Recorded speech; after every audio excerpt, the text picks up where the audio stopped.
All right, so very good evening to all of you. Let's start the session for today. So, today's topic is going to be more of academics oriented. Please note at the beginning of session so that we have our mindset. आज का जो session है that is going to be more of academic oriented कि आप academic subjects में reading के साथ किस तरह से अपने फ्यूचर स्टूडेंट्स की प्रोफिशिएंसी को इंक्रीज कर सकते हो, उनकी रिटेंशन को इंक्रीज कर सकते हो, how you can help them academically, right?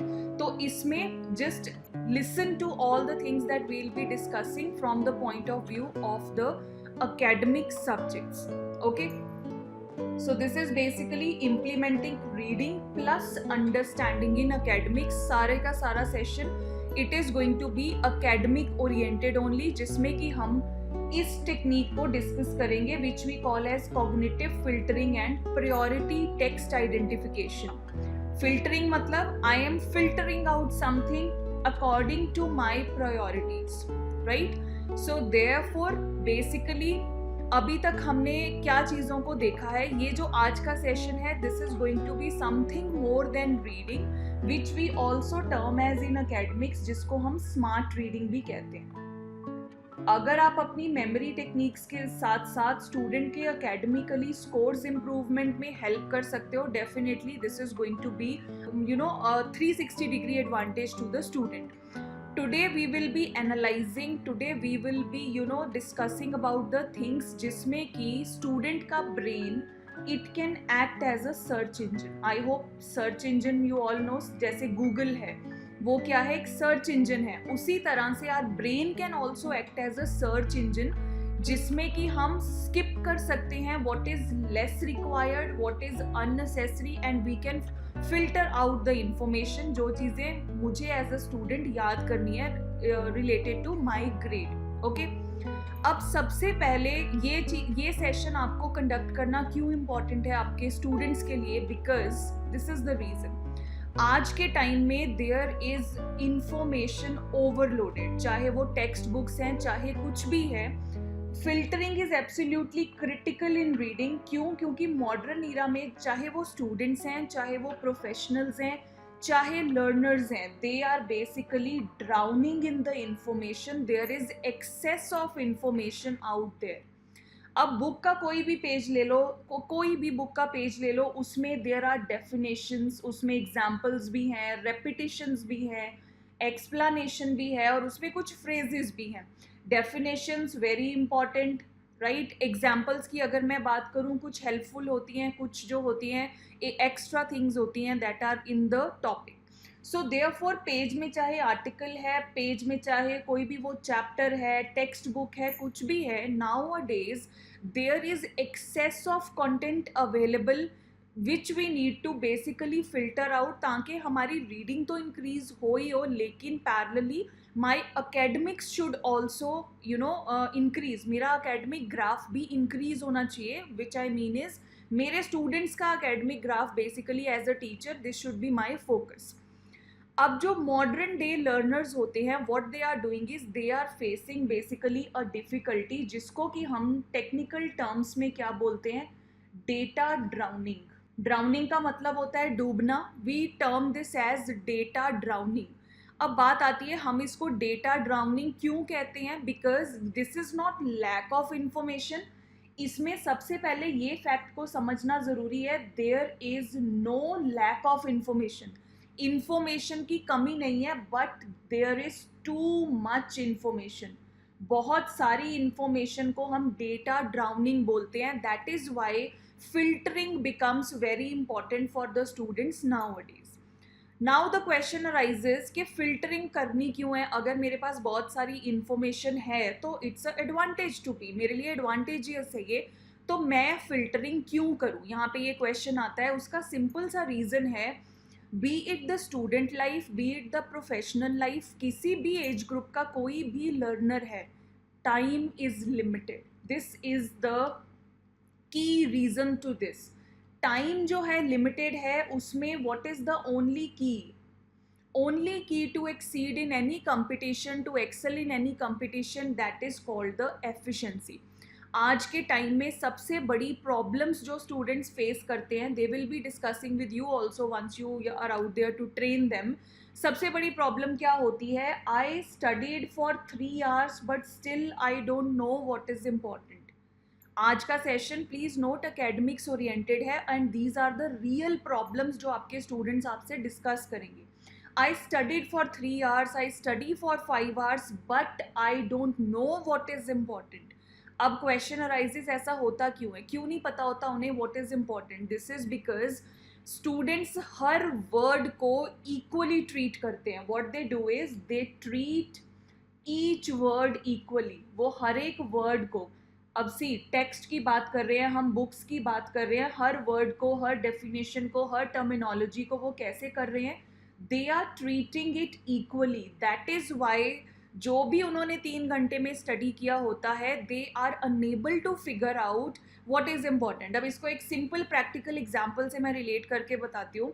Late us suppose that I am eating the entire buffet. मैं कहीं पे खाना खाने गई, मैं वहाँ पे पूरा बुफे खा रही हूँ, but my requirement was just 1 plate. I just needed 1 plate of something or little bit of food, but I am eating the entire buffet. So I won't be able to digest it. Similarly, हमारा brain भी, अगर हम हर चीज़ को grasp करते हैं, हर चीज़ को learn करने की कोशिश करते हैं, we spit it out because we are unable to absorb it. So therefore जो भी रीडिंग होनी चाहिए, पर्टिकुलरली इन अकेडमिक्स, अगर आपको अकेडमिक्स ओरिएंटेड रीडिंग होनी चाहिए आज के टाइम में, how it should be goal driven, या फिर आप इसको गोल ओरिएंटेड भी बोल सकते हैं. रीडिंग हमेशा गोल ओरिएंटेड होनी चाहिए, वॉल्यूम ड्रिवन या वॉल्यूम ओरिएंटेड नहीं होनी चाहिए, right? Usually what happens is students are basically pressurised कि तुमने 3 घंटे में पूरा चैप्टर पढ़ना है, हर एक चीज़ पढ़नी है उसकी, हर एक एग्जाम्पल पढ़नी है उसकी, जो चीज़ बुक में लिखी है वो पढ़नी है. That is a wrong approach. Reading should always be goal driven, कभी भी वो वॉल्यूम ड्रिवन या वॉल्यूम ओरिएंटेड नहीं होनी चाहिए. अब अकेडमिक्स में इसका सीधा सीधा असर कैसे होता है? Let us suppose you are in a crowd, आपको किसी को ढूंढना है, you don't know that what, किसको ढूंढ रहे हो आप? क्राउड में किसको स्कैन करोगे? मान लो 500 people are there in some gathering, आप भी वहाँ पे हो, आप किसी को ढूंढ रहे हो, यू डोंट नो कि किसको ढूंढ रहे हो. That is basically of no use. हर किसी को देखते जाओगे, हर किसी को आप देखोगे, एनालाइज करोगे, इट्स ऑफ नो यूज. अगर मैं आपको बोलूँ कि आपको उस पर्सन को ट्रेस करना है जिसने रेड कलर की हैट पहनी हुई है, that is basically called purposeful scanning. यही चीज़ हमारी रीडिंग में भी आती है कि we are looking for somebody जिसका हमें कुछ पता ही नहीं है, रादर मैं किसी स्पेसिफिक पर्सन को उस क्राउड में ढूंढ रही हूँ. This makes my reading purposeful. So एक मैं वैसे ही रीड करती जा रही हूँ, I am reading my academic subject, मुझे साइंस का एक चैप्टर प्रिपेयर करने के लिए टीचर ने बोला है या मेरे पेरेंट्स ने बोला है, मैं उसको गो थ्रू कर रही हूँ बिकॉज आई एम टोल्ड कि मुझे हर चीज़ को गो थ्रू करना है. This is wrong. So therefore my reading particularly in academics वो कैसी होनी चाहिए? It should be goal oriented. Okay, so purposeful reading होनी चाहिए इसमें. अब यहाँ पे फिल्टरिंग हमें क्या सिखाती है? Basically that's going to be very important. सबसे पहले रीडिंग, जब हम पर्पसफुल रीडिंग करते हैं, we know how to prioritise the high value content. क्या कंटेंट है इस चैप्टर में, साइंस के इस चैप्टर में क्या चीज़ें इंपॉर्टेंट हैं जिसको मुझे ज़्यादा वैल्यू देनी है. टू स्किप फिलर्स, बैकग्राउंड्स या रेपिटेटिव फ्लफ. लेट सपोज कोई चीज़ रिपीट हो रही है या फिर उसमें फिलर्स हैं, कुछ अनरेलेवेंट अनइम्पॉर्टेंट चीज़ें हैं, I need to skip that. And this is anyhow going to save my time और मेरी रिटेंशन भी बेटर होगी. My retention is going to be better. Okay, अब यहाँ पे हम फिल्टरिंग को, कई बार क्या होता है, बहुत सारे टीचर्स हैं जो कहते हैं अगर इस तरह की फिल्टरिंग अप्रोच होगी, विच मीन्स दैट आप बच्चे को लेजी बना रहे हो. फिल्टरिंग को वो किससे रिलेट करते हैं? लेजीनेस के साथ. This is not so. इसको लेजीनेस नहीं कहते, इसको हम बेसिकली कहते हैं अकेडमिक प्रिसिशन. हम अकेडमिक्स को precisely, minutely I am figuring out, this I call as precision. Okay, इसको हम अकेडमिक प्रिसिशन बोलते हैं। अब लेट सपोज इससे आप रियल एग्जांपल रिलेट कर सकते हो। जब भी कोई आर्मी पर्सन है, कोई सोल्जर है, उसको टारगेट करना होता है तो वो अपनी गन लेके पहले एक टारगेट फिक्स करता है, वो तब शूट करता है। ऐसा नहीं है कि उसको दिख रहा है कि सामने ये एरिया है, ये यहाँ दुश्मन का area, I should fire everywhere, that's of no use. तो basically this is the relatability.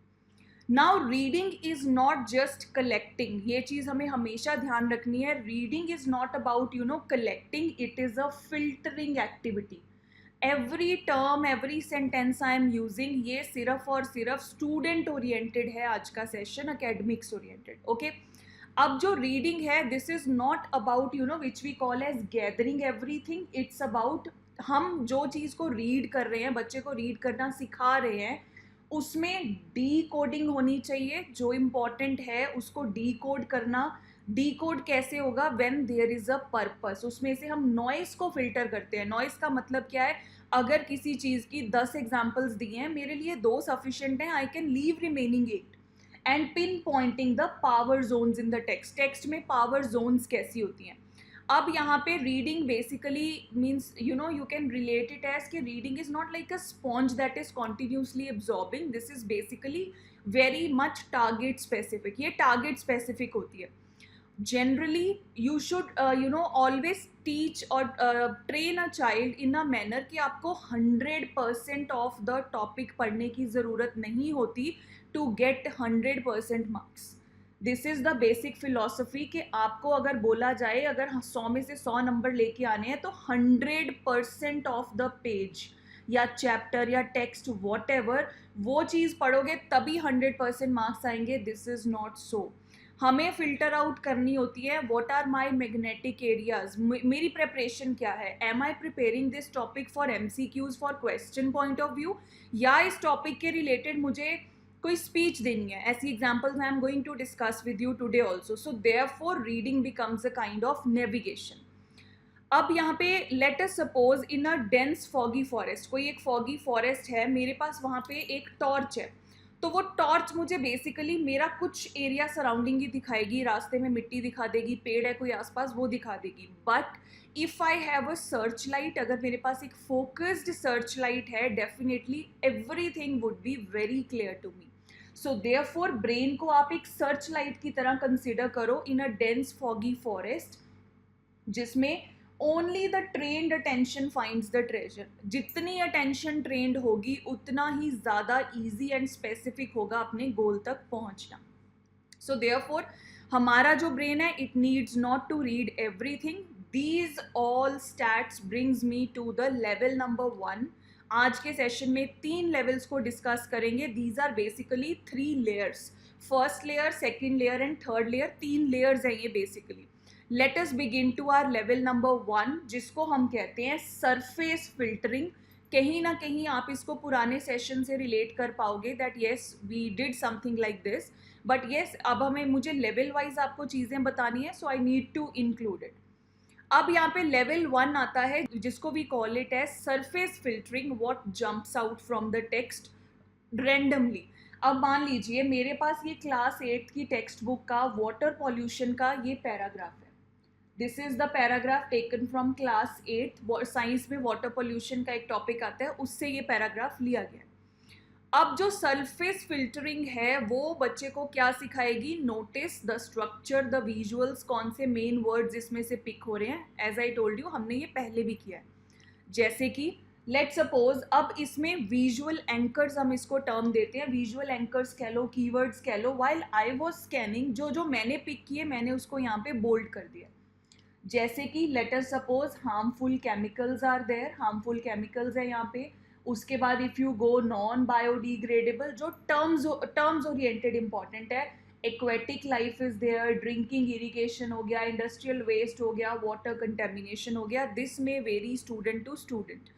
अब यहाँ पे जो ये सारे कीवर्ड्स, जो ये मुझे विजुअल एंकर्स पिक हुए हैं मेरे टेक्स्ट में से, they are going to be like memory magnets, right. इस ये मेमोरी मैग्नेट्स का काम करेंगे। प्लीज़ बी नोटेड कि बच्चे ने साइंस, अगर बच्चा 8th क्लास में है तो वो साइंस के उस चैप्टर को प्रिपेयर करेगा तो वो पूरा साल उसके इन टच रहेगा चैप्टर के। क्यों? क्योंकि फाइनल एग्जाम देना है उसको। सो this is basically academic oriented session today. अब यहाँ पे ये जो सारे मैंने विजुअल एंकर्स को नोटिस किया है, यहाँ पे हमारे चेंज आता है। जो भी स्टूडेंट्स ने इसमें से चीजें पिक की हैं, ask them to write in their own words. जो कीवर्ड्स उन्होंने पिक किए हैं, ask them to write in their own words कि ये पैसेज क्या कहना चाहता है based on the words that they have picked.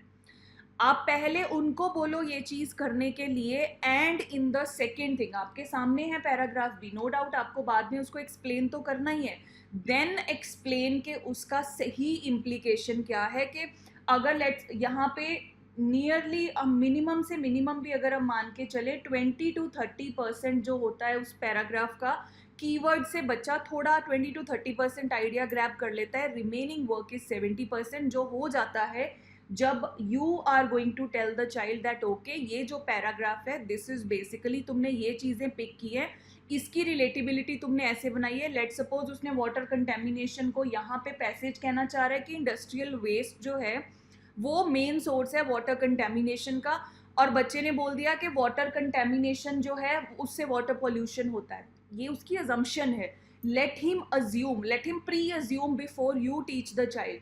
उसके बाद आप उसको सही क्या है वो चीज़ सिखाओ, and this is going to be like a memory magnet. बच्चा ये टॉपिक को बहुत अच्छे से प्रिपेयर कर पाएगा। अब ये जो टॉपिक है वाटर पोल्यूशन, ये तो उसका मैंने एक जनरल एग्जांपल लिया है। लेट अस सपोज कोई एक टॉपिक है, हम एक रिलेटेबल सा टॉपिक लेते हैं। Let's suppose we have geometry की एग्जांपल लेते हैं, मैथ्स की रिलेटेबिलिटी बनाने के लिए, बट उसमें रीडिंग कब आएगी। I will take it the example of, let's suppose history की एग्जांपल लेते हैं। महात्मा गांधी की मूवमेंट्स हैं, अलग अलग मूवमेंट्स हैं, तो बच्चे को वो मूवमेंट्स अपने एग्जाम पॉइंट ऑफ व्यू से प्रिपेयर करनी है। You have other memory methods also, but this I am telling you, उसको फिल्टर करना सिखा रहे हो आप, what is important and what is not important. Ask और असाइन 4-5 रिलेटेड उसको पैराग्राफ्स आप बच्चे को असाइन करो, and ask him to go through, pick out the visual anchors. तुम क्या पिक कर पा रहे हो, right in your own words that ये जो मैंने कीवर्ड्स, ये जो मैंने एंकर्स पिक किए हैं, ये इससे व्हाट आई फील पैराग्राफ किस बारे हो सकता है। देन टेल द चाइल्ड कि हाँ ये तुमने पिक किया था, इसका जो एग्जैक्ट वर्जन है वो ये है, and now practice this is very basic but yet very good approach. जब भी आप बच्चे के किसी भी सब्जेक्ट के, मैथ्स को छोड़ के, इम्प्रूवमेंट करना चाहते हैं, बी इट साइंस, मैं छोटी क्लासेस की टिल 8th 9th तक की बात कर रही हूँ, जिसमें टेक्स्ट की फॉर्म में डेफिनेशंस हो गया, टर्मिनोलॉजीज हो गई, वो चीज़ें ज़्यादा होती हैं। This level 1 will work with kids very well. Okay, अब हम चलते हैं यहाँ पे कि स्टूडेंट बेनिफिट क्या होगा बेसिकली इसका। अब सरफेस फिल्टरिंग से बेसिकली स्टूडेंट का क्या बेनिफिट होगा। सबसे पहले उसकी पेज की फेमिलियरिटी बनती जाएगी। द स्टूडेंट का सेशन शुरू होता है अप्रैल से, 31 जनवरी तक आप लगा के चलो, जनवरी तक ही आइडियली होता है, उसके बाद मार्क्स एंड ऑल चलते हैं। तो वो जो 10-11 महीने हैं, the student has to prepare every subject. अगर वो स्ट्रैटेजिकली प्रिपरेशन होती है तो उसका रिवीजन करना बहुत आसान होगा। रिवीजन टेक्निक्स ऑलरेडी आप लोग जानते हैं, तो ये आप स्ट्रैटेजीज एकेडमिक स्टूडेंट्स के ऊपर पर्टिकुलरली अप्लाई करवाएं। अब यहाँ पे इवन विद 10 सेकेंड स्कैन, तो स्टूडेंट का जो ब्रेन होगा, what happens is it starts to recognise the structures.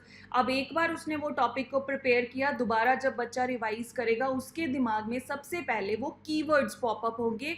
वो जो हमने उसके विजुअल मैग्नेट्स को क्रिएट किया है, जो उसने पिक किए थे पहले वर्ड्स, वो पॉपअप होंगे, and revision process will also become very easy. उसके बाद fast visual anchors for memory, जिसको कि हम मेमोरी चेक पॉइंट्स भी बोलते हैं। जो भी बेसिकली ये पिक करता है बच्चा, it depends child to child. These can be diagrams, bold headings हो सकता है, कोई बोल्ड इटैलिक है, कोई अलग कलर में है, वॉट एवर, ये जो भी चीज़ें पिक होती है, इससे क्या होता है, student starts to say that I remember the diagram. जो हाँ ये वाला डायग्राम चैप्टर के सेकेंड थर्ड पेज के इस कॉर्नर पे है, ऐसी ऐसी रिलेटिबिलिटी बननी शुरू होती है। ओके, ये वाला जो टॉपिक है, हाँ ये बोल्ड करके एक टाइटल आता है चैप्टर में, लेफ्ट साइड राइट साइड, इस तरह की फ्लैशेस, इस तरह की रिलेटिबिलिटी बननी शुरू होती है। एंड मोस्ट इंपॉर्टेंट सिग्निफिकेंस जो नोटिसेबल हुई है बच्चों में, this has been experimented on academic students also, their exam anxiety 100% students face करते हैं, everybody faces, but this way इस वे की जो प्रेपरेशन होती है किसी भी टॉपिक की, it helps in reducing the exam anxiety basically. इसमें होता क्या है, जब रिव्यू किया जाता है चैप्टर को बिफोर दी एग्जाम्स, तो जो सरफेस फिल्टरिंग है वो बच्चों को हेल्प करती है कि इतनी हेल्प हो जाती है that yes I know this page, मुझे इसके बारे में पता है, there is some relatability in my mind. तो इंस्टेड ऑफ री रीडिंग के बिना ही ideology is already in the mind, तो उसकी को रिलेटेबिलिटी ईजी होती है। And this helps in reducing the exam anxiety among the students, which is increasing day by day, year by year. Exam anxiety जो है अकेडमिक स्कूल जाने वाले बच्चों में इंक्रीज हो रही है every year, that is leading to so many mental disorders, जैसे रैड होता है, ऑटिज्म होता है, ADHD होता है, ये सारी चीज़ें हमारी कंट्री में इंक्रीज हो रही हैं। उसका अकेडमिक स्टूडेंट्स में मेन जो रीजंस पाए गए हैं उनमें से एक रीज़न है एग्जाम एंजाइटी। और भी रीजंस हैं इसके 3-4, comparison of the kids with the others, जो वो नहीं करना चाहता उसको फोर्स करना वो करने के लिए, but one of the reasons is exam anxiety, and this is going to be a very very strategic approach. और इंडिया के बहुत सारे स्कूल्स में इस चीज़ की इम्प्लीकेशन भी स्टार्ट हो चुकी है।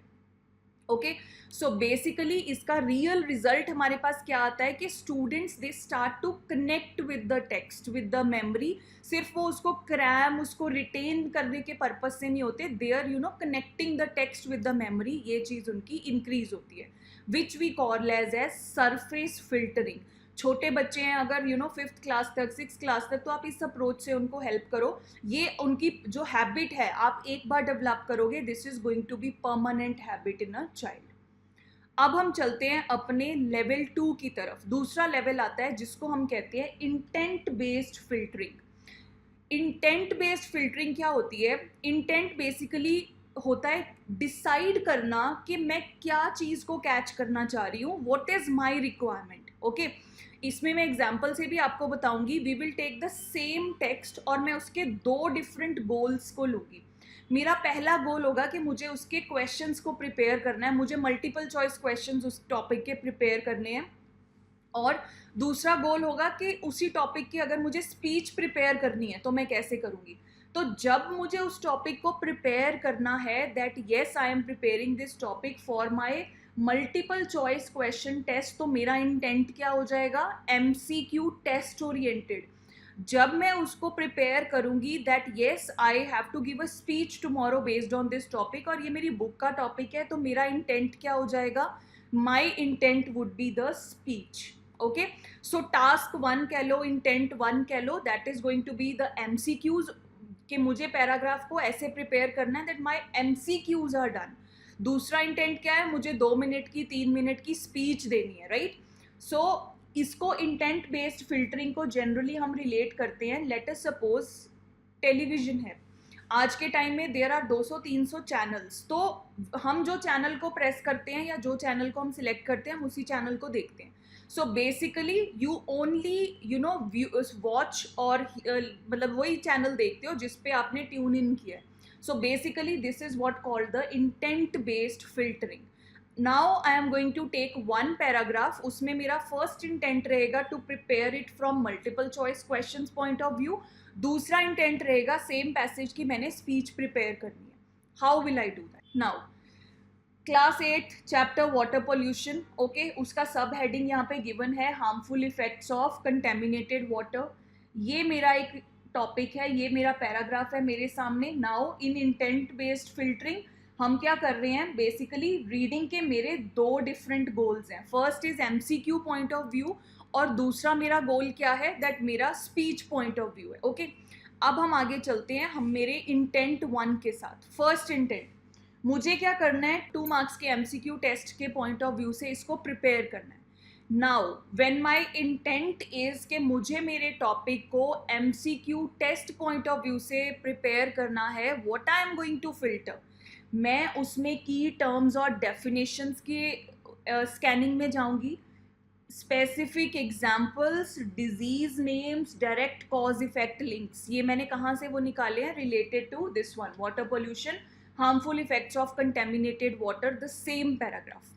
Because my purpose is I need to complete my preparation of these MCQs, मेरे ये जो MCQs point of view से मुझे prepare करना है, जब अब मैं इसको फिल्टर करूंगी, कौन कौन सी चीजें फिल्टर होंगी, जो क्वेश्चंस ओरिएंटेड होंगी. My brain is all set to figure out what can be question oriented. अगर हम पैराग्राफ पे जाएं, इट इज टॉकिंग अबाउट सी वेरियस डिजीजेस. कौन सी हैं? Cholera, typhoid and dysentery.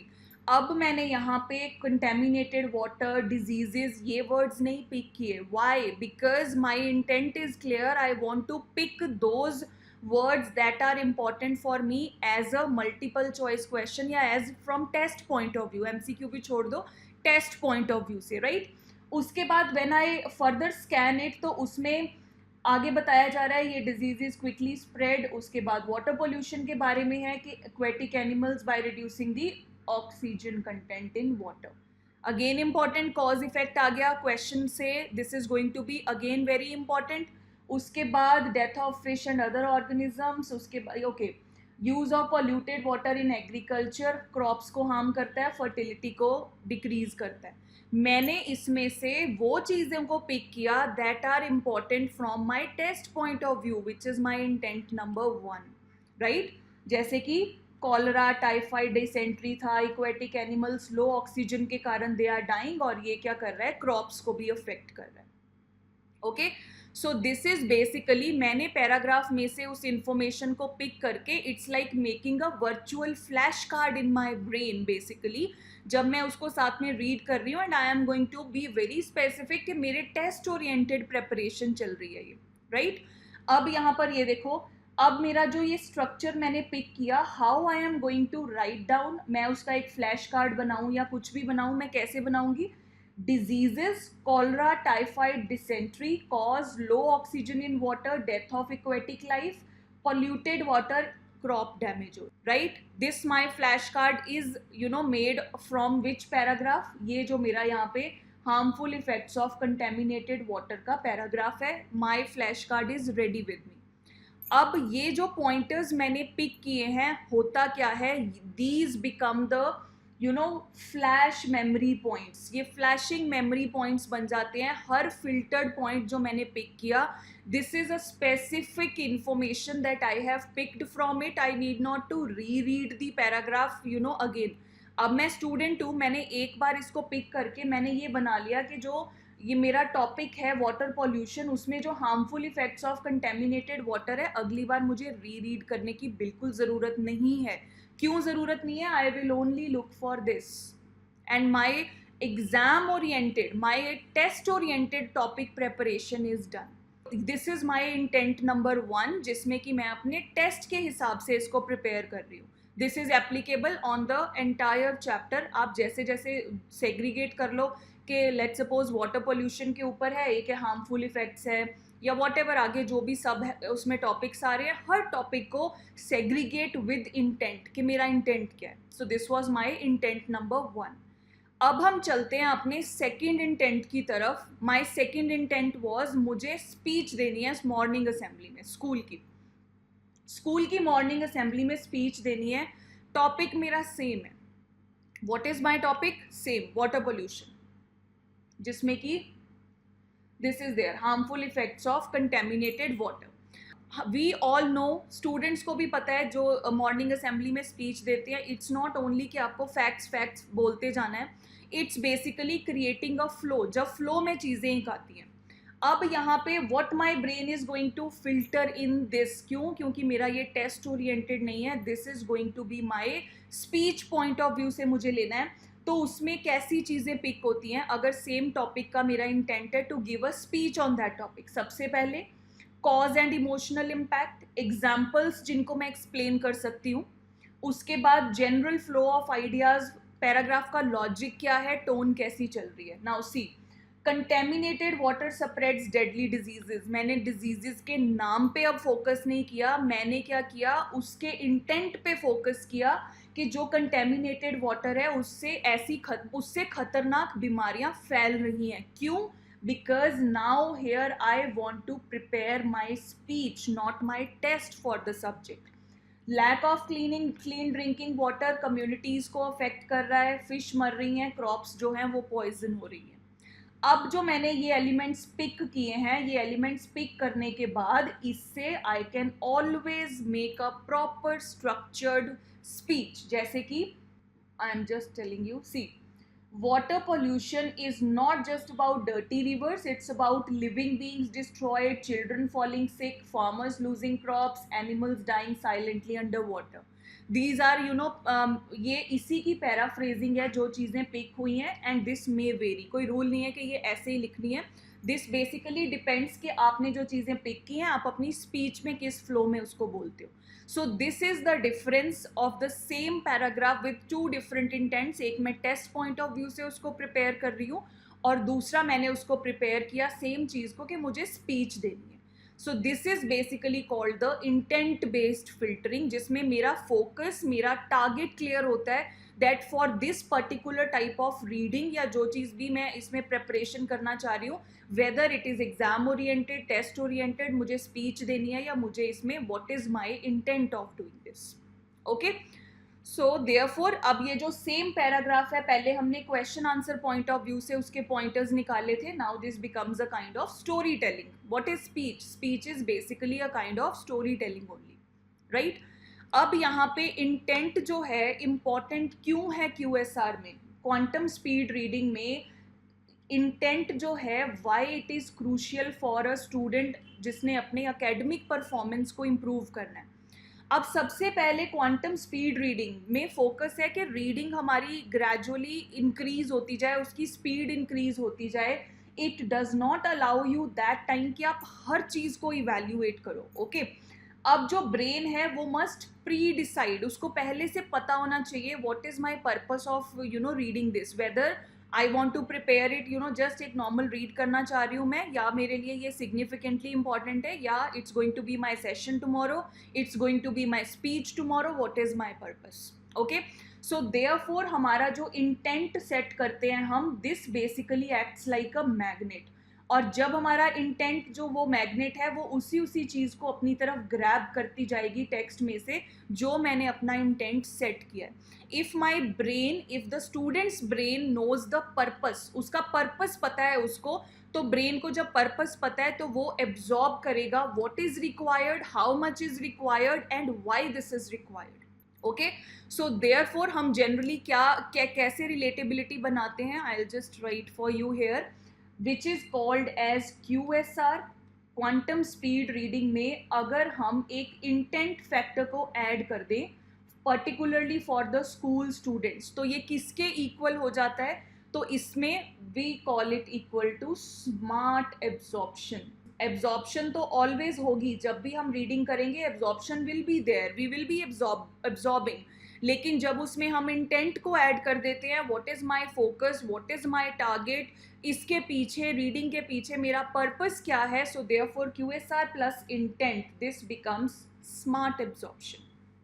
Okay, so ये तो था हमारा लेवल नंबर 2. अब हम आते हैं लेवल 3 पे. ये थोड़ा एडवांस लेवल है और एडवांस्ड लर्नर्स के ऊपर ही एप्लीकेबल होगा.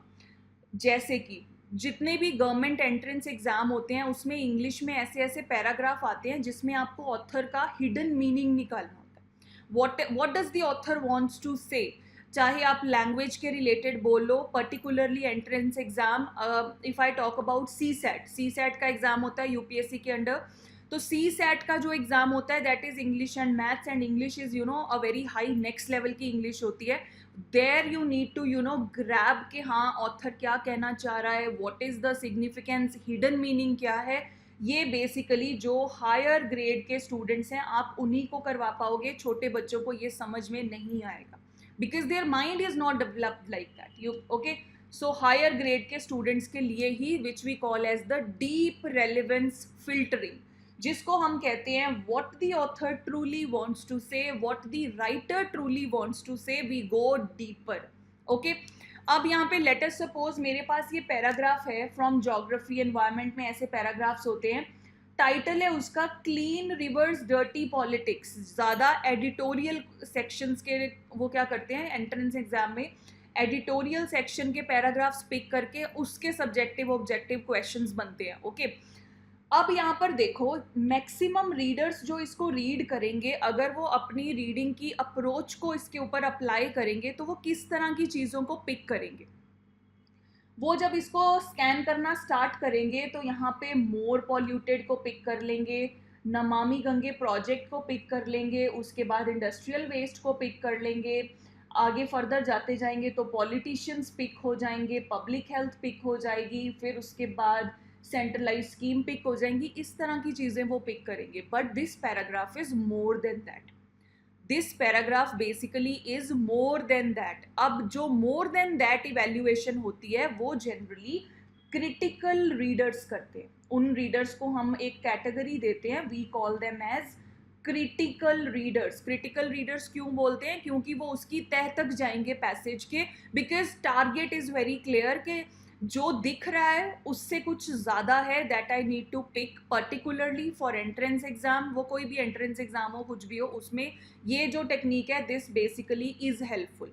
अगर इस स्टेज के ऊपर स्टूडेंट का इंटेंट क्लियर होगा that I need to go for deep relevance filtering, तो वो उसमें फिगर आउट करना। अब मैंने आपके सामने पैराग्राफ है, मैंने आपको बोला ये पिंक कलर में जो हाईलाइट किए जनरल रीडर्स ये पिक करेंगे, तो ऑटोमेटिकली जब आप इस पैसेज को रीड करना स्टार्ट करोगे दिमाग आपका ऐसे प्रोसेस करेगा कि इसके बिना भी इसमें हिडन मीनिंग है, I need to reach to that. As a reader आपके सामने है ये पैराग्राफ, इफ आई से यू कि ये जो जनरल कीवर्ड्स हैं, जो लेवल 1 और 2 के रीडर्स हैं वो ये जनरल चीज़ें पिक कर लेंगे, लेकिन लेवल 3 जो हायर मीन्स जो हायर ग्रेड्स वाले स्टूडेंट्स हैं they need to go more deeper in that.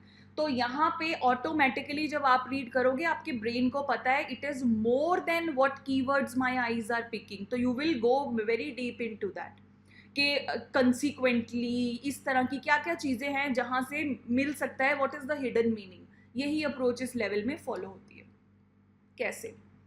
सबसे पहले as I told you most of the students what they are going to pick is, वो ये अभी हमने नमामि गंगे प्रोजेक्ट देखा, पॉल्यूटेड वाटर, इंडस्ट्रियल वेस्ट, ये सारी चीज़ों को वो पिक कर लेंगे which is our level 1 and 2। अब यहाँ पर देखो जो लेवल 1 एंड 2 है ये यूजफुल तो होता है, लेकिन इस हायर ग्रेड के ऊपर जहाँ पे आप कंपटीशन प्रेपरेशन कैंडिडेट्स की बात कर रहे हो वहाँ पे वो इनफ नहीं है। अगर लेवल 1 और 2 को कोई कैंडिडेट यूज़ करेगा वो इंपॉर्टेंट इन्फॉर्मेशन को देयर आर चांसेस वो स्किप कर देगा। सो देयर फॉर अब यहाँ पे क्या होगा, student will start to think with the author. वो ऑथर के सिर्फ वर्ड्स को पिक नहीं करेगा, ऑथर ओरिएंटेड पिकिंग इसमें स्टार्ट होगी। अब देखो यहाँ पे, अब ये वाली जो लाइन है पैसेज में, I am just taking you back to the passage, behind these promises, इन प्रोमिसेस के पीछे। जब आप फ्रीक्वेंटली इसको रीड करते हो, सब्सिक्वेंटली जब रीडिंग की हैबिट डेवलप होती है, you get students get the idea behind the promises, on the flip side, ऐसी ऐसी जो फ्रेजेस हैं वहीं पे कहीं ना कहीं इसका हिडन मीनिंग होता है। अब यहाँ पे let me just take you to back to that line, उस लाइन पे हम दोबारा चलते हैं।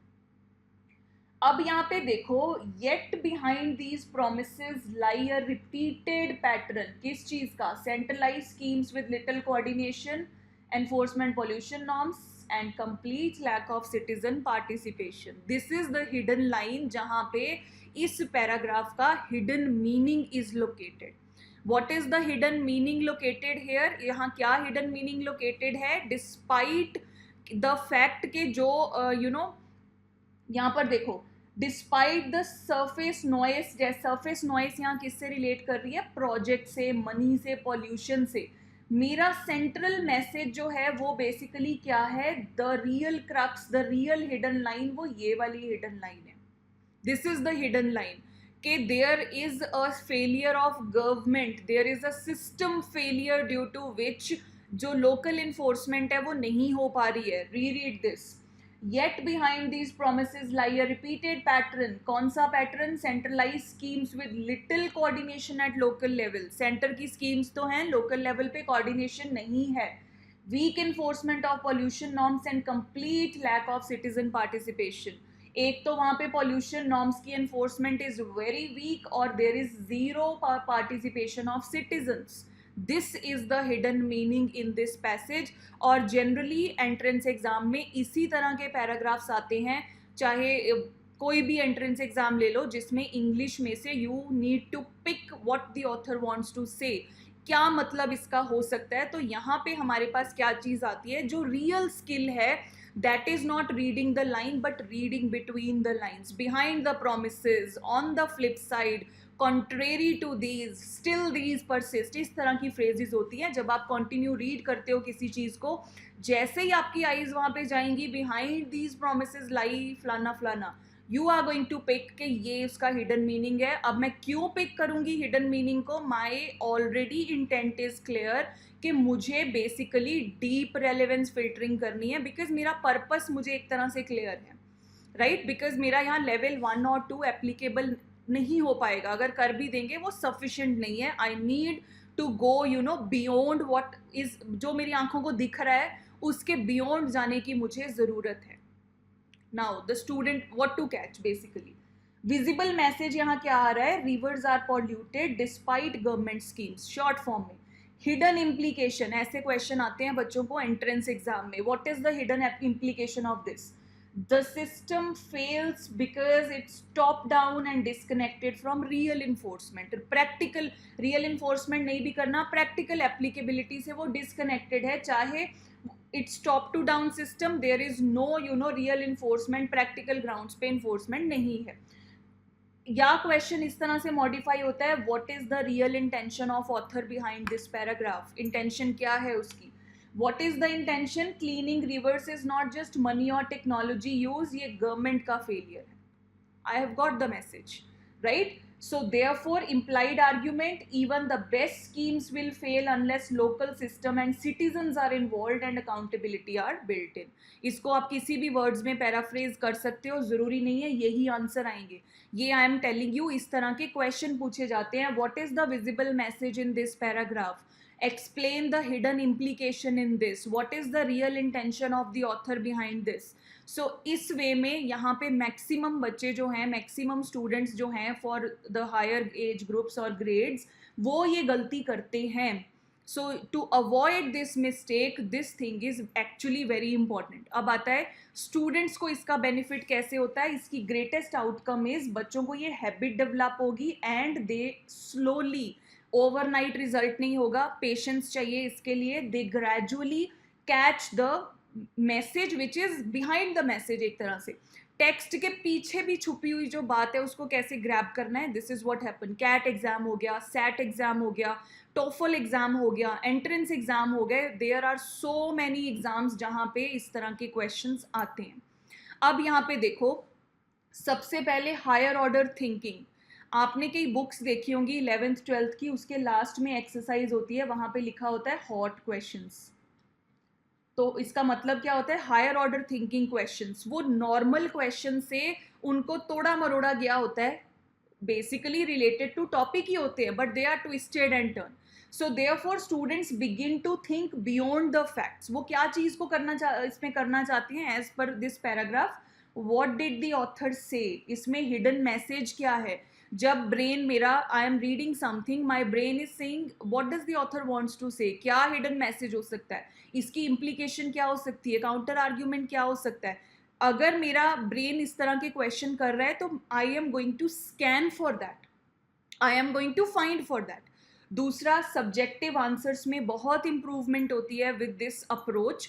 इसमें होता क्या है, they go beyond what is written. So therefore they don't just write what has been written, they write why it has been written. Intent clearing जो होती है वो उनकी होनी स्टार्ट होती है, which leads to a very by default outcome. तीसरा point, आपको कोई मेहनत करने की जरूरत नहीं है, वो ऑटोमेटिकली होगा. That is emotional and argument recognition उनका बहुत बेटर होगा. कहाँ हेल्पफुल है ये, एसेज में, लिटरेचर एनालिसिस में, एडिटोरियल्स में, सोशल साइंस चैप्टर्स में, पर्टिकुलरली एंट्रेंस एग्जाम्स में. एंट्रेंस एग्जाम्स में अगर आपने स्टूडेंट्स को इस चीज़ की हेल्प की, उनका जो एग्जिस्टिंग स्कोर है दैट विल डेफिनेटली इम्प्रूव, क्योंकि उसमें क्वेश्चन आते ही ऐसे हैं. डायरेक्ट क्वेश्चन उसमें कोई नहीं आएगा. That is why they are basically the difficult exams. So therefore जहाँ पे अब यहाँ पे क्या होगा, जो रियल अकेडमिक मेच्योरिटी होती है वो पर्टिकुलरली यहाँ पे स्टार्ट होती है. कोई भी बच्चा किसी भी ऐसे एग्जाम की जब तैयारी करता है, यूजुअली तो 12th के बाद ही करते हैं, या 10th 11th में स्टार्ट करते हैं, या अपना माइंड सेट ऐसा करना शुरू करते हैं कि exam oriented should be there, क्योंकि 12th के बाद भी there is different exams and all. तो वहाँ पे अगर आप 10th के बाद से ही बच्चे को इस पैटर्न से इंट्रोड्यूस करते हो, तो उसका जो डिफ़िकल्टी होगी एग्ज़ाम की तैयारी करने में, आप बहुत हद तक उसको रिड्यूस कर दोगे, पर्टिकुलरली जहाँ पे इंग्लिश सब्जेक्ट आता है. और 95% एग्ज़ाम्स आप चाहे आर्मी के ले लो, चाहे एनडीए के ले लो, चाहे यूपीएससी सीसैट का एग्ज़ाम ले लो, इंग्लिश जो होता है वहाँ होती है. अगर आप लैंग्वेज रिलेटेड ट्रेनिंग दे रहे हो, टोफल का एग्ज़ाम होता है. अगर लेट्स सपोज कैट का एग्ज़ाम होता है, उसमें भी जहाँ जहाँ पे इंग्लिश को कहते हैं ना बड़ी डिफ़िकल्ट इंग्लिश आती है, डिफ़िकल्ट नहीं होता वो, उसमें हिडन मीनिंग तक पहुँचना होता है जो मैक्सिमम बच्चे नहीं कर पाते. ओके, अब हम एक रियल एप्लीकेशन, इसका एक classroom application, before ending the session I am just going to tell you that. सबसे पहला इसका classroom insights I am giving you. This is going to be actually very helpful for you. Most of the students इसमें miss कर देते हैं real message को, कि real message क्या है. लिटरेचर, प्रोज पैसेजेस, स्पीचेस हो गया. आप कभी भी कोई ऐसी स्पीच सुनना, आपको क्या लगेगा कि बड़े हाई फाई वर्ड्स यूज़ किए हैं. अच्छा, उससे भी और रिलेटेबिलिटी बताती हूँ मैं. आप लोग सुनते भी होंगे मे बी, सदगुरु की आपने वीडियोज़ देखी होंगी. Sadhguru, I think you are all familiar, he is the spiritual guru. तो इनिशियली जब उनकी इंग्लिश वीडियोस को कोई देखना स्टार्ट करता है, व्हाट हैपेंस इज, वो कहते हैं जो टॉपिक था उसका तो उन्होंने कुछ बताया नहीं. आई have heard so many people who से कि जो बात कर रहे थे उसका तो उन्होंने कुछ नहीं बताया. But if you pay attention to the way he narrates, the way he answers, there is always an implication, always the real message in whatever he says. ये तो मैंने एक इंडिया ओरिएंटेड आपको एग्जाम्पल बताइए. So there are so many such speakers जो एक level के ऊपर लगता है लिसनर को कि नहीं ये क्या बोल गए, हमें तो कुछ पता ही नहीं चला. But if your approach is to get into behind the message, तो आपको लगेगा कि हाँ this was something I have heard. Okay, अब यहाँ पे they quote the surface facts not the deep logic. लेकिन जब हम उनको डीप रेलेवेंस फिल्टरिंग की ट्रेनिंग देते हैं, तो बेसिकली क्या चीज़ उनका माइंडसेट कैसा होना शुरू हो जाता है. I know the article talks about pollution, उसी के रिलेटेड बता रही हूँ. But what's really important is कि लीडरशिप कैसे फेल हो रही है और उसका असर हमारी एनवायरनमेंट पे हो रहा है. ये चीज़ पिक करनी है उस ग्रेड के बच्चे को या उस हायर ग्रेड के स्टूडेंट को. वाटर पोल्यूशन की बात हो रही है, रिवर्स कंटेमिनेट हो रही है, एक्वेटिक लाइफ जो है, एक्वेटिक एनिमल्स मर रहे हैं, दैट्स इट. वो हर कोई पिक कर लेगा, वो उससे छोटा बच्चा भी पिक कर लेगा. But what critical reader needs to pick is the leadership is failing and as a result हमारी environment उस पर सफ़र हो रही है. नाउ इस वे से वो क्या करते हैं, क्रिटिकली रैशनली सोचना स्टार्ट करते हैं रादर देन चीज़ों को मेमोराइज करना. वो बाय डिफ़ॉल्ट होता रहता है. So this way I have told you कि school going academic students plus जो कंपटीशन की तैयारी कर रहे हैं, उनको आप रीडिंग के साथ साथ उनका जो रियल रिजल्ट है, रियल रिजल्ट क्या है, जितने उनके स्कोर आएगा उतने पॉपुलैरिटी उस टीचर की होगी कि हाँ उसने ये करवाया था. सो ये चीज़ें आपको उनको अकेडमिक ट्रेनिंग में you should always do this.